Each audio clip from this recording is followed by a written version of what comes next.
Statement. Mr. Davidson. Thank you, Chairman. Mr. Secretary, thank you for joining us today. We really appreciate you. As this committee gathers to discuss the state of the international financial system, your remarks at the conclusion of the IMF World Bank spring meetings hit the bullseye.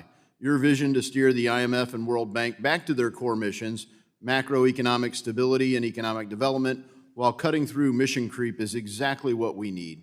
By championing fiscal discipline. Representative Waters. The American people also deserve to know why you handed Elon Musk and his Doge minions access to Treasury's payment systems and the CFPB's database. Today, you need to tell the American people why you're dismantling agencies that protect consumers from financial fraud. Hold on. What comes next hits even harder. This week, Treasury Secretary Scott Bessent sat before the House Financial Services Committee for his first annual testimony. On paper, it was about the IMF, the World Bank, and international stability. But the hearing quickly turned into something else, a raw fight over tariffs, consumer prices, elite privilege, and who really pays when Washington makes its choices. Sounding the alarm of what's to come, empty shelves and higher prices that the American consumer will pay. Companies are already running out of inventory. Port volume is down, and small businesses are warning that they will not survive this. Moreover, inflation remains a problem, and housing affordability continues to be a challenge, with home builders estimating Trump's tariffs will add $11,000 to each new home they build. I have no doubt that what I'm telling you stuff you already know. It has already been reported that you yourself admitted at an April 22nd closed-door investor summit that Trump's tariffs on China are, quote, unsustainable, quote, unquote. But Representative Waters. U.S. stock markets have experienced the worst first 100 days of any presidential term in more than 50 years. Small businesses are warning they won't survive this. Home builders estimate Trump's tariffs will add $11,000 to each new home. You admitted at an April 22nd investor summit that Trump's tariffs on China are unsustainable. Think about that. The so-called America First tariffs translate into $11,000 added to a family's mortgage and $5,000 a year more in household costs. For Wall Street, it's just an investor summit. For workers, it's a second job or a dream deferred. When the private line is unsustainable, but the public message is trust the plan, that's not strategy. It's gaslighting. While employment remains low, while real hourly wages continue to grow. As important as spurring job growth is wrangling inflation, and in this endeavor, the administration continues to make tangible progress. The CPI for energy goods declined in March, as did the price index for core goods, and the CPI for all items declined for the first time since the COVID pandemic. While the cost of goods is decreasing, so are energy prices. Complementary to our efforts to grow American prosperity, we are focused on improving efficiency across all levels of government, but especially the IRS. We just concluded a successful tax filing season, but the IRS still needs significant reforms to deliver efficient and cost-friendly results for the American people. In this endeavor, we have successfully cut $2 billion from the IRS IT budget without any operational disruptions. We achieved these cost savings by eliminating, renegotiating, and de-scoping wasteful IT and professional service contracts and addressing long-standing efficiencies such as auto-renewed licenses unused for years. Sec Bessent. In the first 100 days, 464,000 new jobs were added. CPI for energy goods declined. CPI for all items declined for the first time since the pandemic. Numbers sound rosy. But here's the catch. A dip in the consumer price index doesn't fix sky-high borrowing costs or empty store shelves. A new job doesn't mean much when wages are eaten by tariffs at the checkout line. The Secretary boasts about efficiency savings at the IRS, but for Main Street, the savings are invisible. The contrast is stark. Statistical optimism at the top, live struggle at the bottom. Granted read-only access at Treasury. There were So let me just two say, Doge employees. please, you can't filibuster here. This is not the filibuster playground. And so what you did was you let these strangers into our Treasury with access to all of the data, all of the personnel information, and you just opened the door. Why'd you do that? No, ma'am. They were Treasury employees. Oh, are you saying today in front of this committee that all of them were Treasury employees, that the 25-year-old who's being identified, who worked for Elon Musk, was allowed into the Treasury? Was that person there? He was a Treasury employee, as was Tom Kraus, the senior person on the Doge team. There were only two people. There and were they Doge granted- employees also. Sorry? Do you know, were you aware that there were Doge employees coming into our Treasury, getting all of our personal information? Well, ma'am, there is no such thing as a Doge employee. There were Treasury employees. I tend to disagree with you based on the information I have. Has any information been downloaded by anyone working with Doge from any of Treasury's or CFPB's computers? Answer yes or no. Not to my knowledge. You better learn. Gentlewoman yields Yield back. The gentleman from Michigan, the vice chairman of our committee, Mr. Heisman, is recognized for 5 minutes. Thank you, Mr. Secretary, for being here. And I just have to note that it's ironic that this has been declared a no filibuster zone by the Representative Waters. You threw the gates of our finance system open to Elon Musk and his band of 22-year-olds. Why'd you do that? Bessent. They were granted read-only access. They were Treasury employees. Waters. Are you saying the 25-year-old who worked for Musk was a Treasury employee? Read-only still means inside the vault. For ordinary Americans, getting a mortgage is like pulling teeth, but a billionaire's circle can waltz into Treasury's databases. This is the core grievance: private privilege, public risk. If everyday citizens are told to tighten belts, why should tech elites get the keys to the kingdom?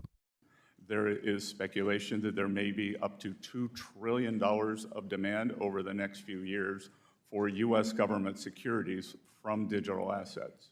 My time has expired, but I'll send you my question regarding Chinese debt trap diplomacy. So with that, I yield back. The gentleman yields back. The gentleman from New York, ranking member of the Small Business Committee, Ms. Velasquez, is recognized for 5 minutes. Mr. Chairman, I want to raise a point of order, Yes, ma'am. but I don't want the clock to be eating my time. I'm sorry. Yes. I would like for the witness to be swearing in before I ask my questions. The chair doesn't see a need for that. You may ask your question. Your time can start the gentlewoman's time over at 5 minutes. Secretary Bessent, you were on CNBC earlier this week making claims saying we are very close and maybe we will see some deals this week on tariffs. So tell us, tell the American people, tell small businesses and consumers, tell retirees, specifically, which countries are you close to striking deals with? I'm sorry, Congresswoman, but that would not benefit the United States. No, I'm asking you a question based on the statement that you made on CNBC. And I am telling you that it would be detrimental to the interest of the United States for me to answer that question. Why will that be detrimental? Because as the negotiations may still be in process as we speak, as we are not at the end of the week yet, I am sure that you, through your question, would not want to compromise the U.S. negotiating. Reclaiming my time. Would you? Secretary Bessent, the president goes into a press conference and claims that there are negotiations going on. And then the next day, there's no negotiations going on. So why would you not answer my question? And that will be considered detrimental to the American people, to the American economy. I do not understand. Despite your claim, I'm happy to say there are negotiations going on. I'm not going to reveal the details. No So, filibuster. No filibuster here. so how long do you think those negotiations will take before they are concluded? And There are numerous countries, as I have said, if you saw my CNBC interview, which you referenced, that there are 18 important trading partners, and we are moving forward at Okay. all deliberate speed with those. do you consider these negotiations advanced negotiations? Some of them are quite advanced. Reper Velasquez, you said on CNBC you're close to trade deals. Which countries? Bessent, it would be detrimental. I will be going to Switzerland and the negotiations will begin on Saturday. Here's the hypocrisy. The administration can tease 18 trading partners on cable TV, but when Congress asks for clarity, suddenly it's classified. Meanwhile, small businesses are stuck. Should they stockpile goods? Should they raise prices? Workers are left in limbo. For the political class, secrecy is a tactic. For families, it's uncertainty that drains savings. It's been for 4 decades. It says to me that we should bring tariffs back to the United States Congress so that we can make that determination as the Constitution has said and not try to go around Congress. That's just unbelievable to me. Let me ask this question. Maybe I missed it.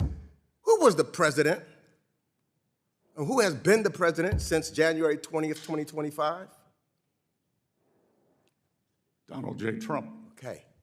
And who was the president in 2024? One believes President Biden. One believes? You one of those non-believers that the election, the American people didn't vote? I am not. You're not? You said one believes? Do you believe in the Constitution of the United States and it should be I abided by? believe in the Constitution of the United States. So you believe in it without any second thought. You don't have to think about it. You believe in it and you would abide by it. Is that correct? I have and I do, sir. Okay. Well, do you know that a president has said he may or may not? He don't know? Let me ask this question. I couldn't believe my ears. Sunday, during NBC's Meet the Press, President Trump credited himself for the strong economy in 2024 when Joe Biden was president, but then he blamed President Biden for a weak economy in 2025 when he was president. Now, I'm not so sure how the American people puts that together. In 2024, strong economy, he tries to take the credit. In 2025, when he's the president, he blames Joe Biden. That doesn't make sense to me. I don't think it makes sense to most Americans. And I hope, Mr. Secretary, you're a businessman, it doesn't make sense to you either. It can't possibly make sense to you. Let me ask this question. Representative Meeks, does trade deficits constitute a national emergency? Bessent, it does. Meeks, for 4 decades we've had trade deficits under both parties. That's not an emergency. And Trump takes credit for a strong 2024 economy under Biden, but in 2025, when he's president, he blames Biden. That makes no sense. Exactly. If everything is an emergency, then Congress can be bypassed, tariffs imposed by decree, and accountability evaporates. Calling trade deficits an emergency after 40 years of normalcy is not economic strategy. It's a pretext for executive overreach. And shifting credit and blame based on convenience insults the intelligence of the public living through the fallout. Weekend, and I toured the devastation. Thank you. I hope you saw the devastation of the Palisades, and I hope you won't be imposing another $11,000 cost on every home builder. Now, as to capital markets, where I devote most of my time, all of us on the subcommittee agree that we're trying to get people to invest in American stocks and build the American economy. And in fact, our tax code has hundreds of billions of dollars of incentives to get people to invest in America. China also has incentives to get the Chinese people to invest in Chinese stocks. But there's a difference. China only provides those incentives to Chinese people if they invest in Chinese stocks. American billionaires like investing in China, making tens and hundreds of millions of dollars in profit. Can you think of a reason why the American tax code should provide enormous tax benefits like the capital gains allowance to American billionaires who invest in Chinese stocks? Why is that in our national interest? Sir, it's not just available to billionaires. If you were to buy... Right, so why do we want to... Reppers Sherman. Tariffs will add $11,000 to the cost of rebuilding homes destroyed by fire. Can you assure us these victims won't face this?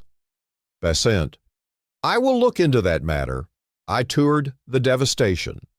Touring devastation doesn't lower invoices. Survivors standing in ashes don't need sympathy. They need relief. If tariffs are supposed to be leverage, why are disaster victims footing the bill? Here the mask slips. Policy framed as patriotic protection turns into a surcharge on tragedy. The bigger picture. Across these exchanges, the thread is unmistakable. Mission creep isn't just at the IMF, it's in Washington's own playbook. Tariffs pitched as tough love morph into hidden taxes. Data access framed as innovation looks like favoritism. Negotiations packaged as strategy feel like delayed tactics. And the word emergency is stretched into a political blank check. The result? A government that congratulates itself on job numbers and efficiency while families juggle rising housing costs, dwindling inventories, and the erosion of consumer protections. America first becomes America pays. If prosperity is the promise, stop sending the invoice to working Americans. If this breakdown helped cut through the spin, hit like, share it with someone feeling the squeeze, and subscribe for more straight talk analysis. And drop a comment. What would you ask Secretary Bessent if you had 5 minutes under oath?